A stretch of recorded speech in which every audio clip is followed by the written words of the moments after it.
YouTube? It's Aiden. Welcome, and if you want to listen with me, reminder, there's a link in the description. Fill that out, and we'll figure something out. Moving on, let's talk about something that I think is deceptively simple. So all the time on the internet and in real life, I hear this from students and non-students everywhere. I am bad at X. X could mean a whole bunch of different things. It could be really specific, like low B. I see this all the time on the Bass Trombone Appreciation Society. I hate low B. It's a terrible note. I'm bad at low range. I just saw that one recently from a tenor trombonist. I see that all the time, but I specifically remember one instance. I'm bad at tenor clef. I'm bad at alto clef. I'm bad at bass clef. That's an interesting one. I'm bad at treble clef. All sorts of different clefs. I'm bad at playing instruments that are not in B flat, so maybe alto trombone or contrabass in F, whatever. I'm bad at playing with valves. I'm bad at, there's a whole giant range of things you could say. I'm bad at high range. Right now, my thing personally, I'm bad at playing longer, sustained phrases in the higher register without getting just like super tense. That's my thing right now that I'm bad at. And you know what? I think it's good to acknowledge things that you're bad at because then you can work on them.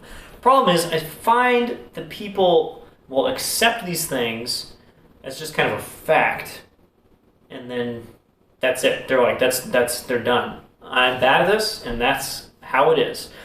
In some cases, I think that's totally fine. Maybe if you're a total hobbyist, you don't need to put in a whole bunch of time and you don't want to go to the highest levels of trombone playing. That's okay. You know what? I'm a hobbyist in other things. I like cars and computers and stuff, and I'm not working to be the best possible racing driver or pro gamer or anything like that. So I totally understand. There's no reason you have to be the best. But if you are working to get better at something, guess what? You got to put in the time. And those are the people I do get annoyed with. And as the saying goes, I've tried nothing and it didn't work.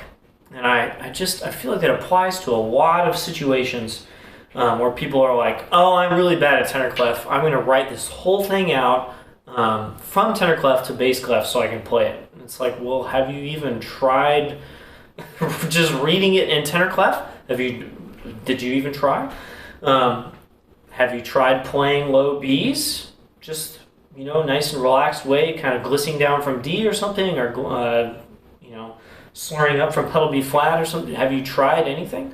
The first question you should always ask yourself when you say, I'm bad at X, is, have I put in the requisite time to say that I'm actually bad at this, that I know I'm bad at this? Or are you bad at it just because you've never actually practiced it? You've never actually put in the time. For me, I've never really put in the time on playing high register stuff for long periods, especially loud. And I'm finding that out as I practice it a bunch. I'm like, well, this is a very new thing, and I'm not used to this, and I've made huge strides. By time, I want to be very specific here. I mean, probably a few hours a week, 4 to 5 hours a week for a couple months, at least. That's the minimum for knowing that you're bad at something and knowing that you need to put more work in after that.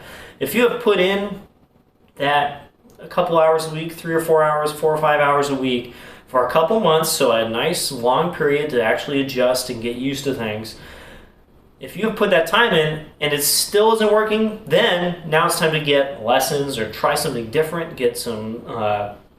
try some different ways to approach the problem, maybe pivot to something slightly different so you can attack it from a different direction. But I find a lot of people aren't just putting in that original work in the first place.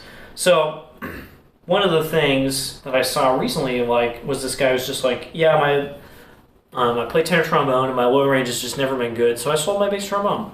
And in his defense, if he's a tenor trombonist and he's doing just fine playing tenor trombone as a professional, and he doesn't need bass trombone, that's great. Personally, I hate having blind spots in my playing where I just can't play.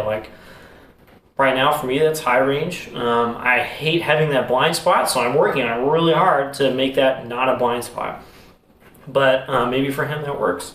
But if you're that person, you're like, oh, my long range is bad, and you're just kind of leaving it there, consider putting in the time and just actually focusing on a thing that you know needs work and doing that diligently for a while. Not just doing it a couple times and being like, wow, this is really hard and I hate it and I don't like how I sound and I'm going to stop.